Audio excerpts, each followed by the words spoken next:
ایک کافر نے ایک بزرگ سے کہا کہ اگر تم میرے 3 سوالوں کا جواب دے دو تو میں مسلمان ہو جاؤں گا۔ بزرگ نے کہا اگر میں تمہارے تینوں سوالوں کا درست جواب دے دوں تو تم مسلمان ہونے سے انکار نہیں کرو گے۔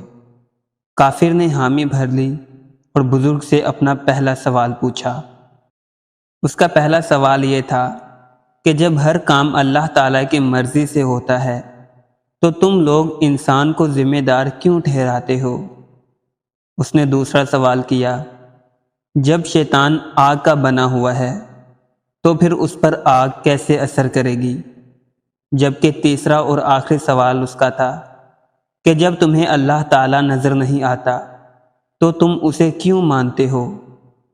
بزرگ نے اس کافر کے تمام سوالوں کو بڑے ہی دھیان سے سنا اور اس کو زبان سے جواب دینے کی بجائے قریب ہی پڑا مٹی کا ڈھیلا اٹھا کر اس کو مارا۔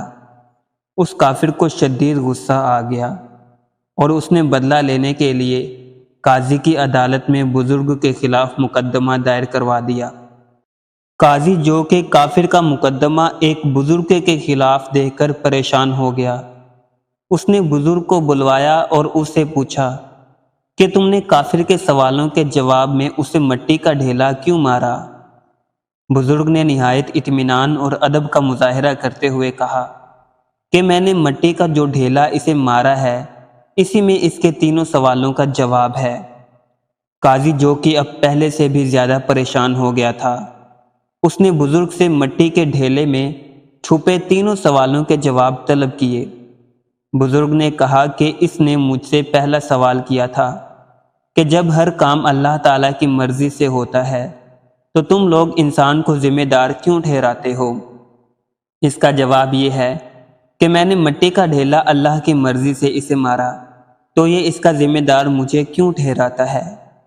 بزرگ کا پہلا جواب سنتے ہی کافر نہایت پریشان ہو گیا، مگر وہ پھر یہ سوچ کر مطمئن ہو گیا کہ ابھی بھی اس کے 2 سوالوں کے جواب باقی ہیں۔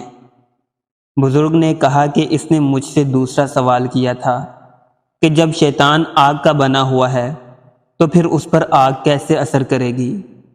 میں نے اس کو مٹی کا ڈھیلا مارا تو یہ تو پہلے ہی مٹی کا بنا ہوا ہے، تو پھر اس پر مٹی کے ڈھیلے نے کیسے اثر کیا؟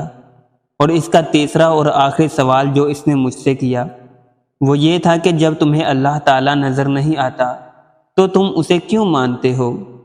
تو اس کا جواب یہ ہے کہ جب میں نے اسے مٹی کا ڈھیلا مارا تو اسے درد تو کہیں بھی نظر نہیں آیا، تو پھر اس نے درد کو محسوس کیسے کر لیا؟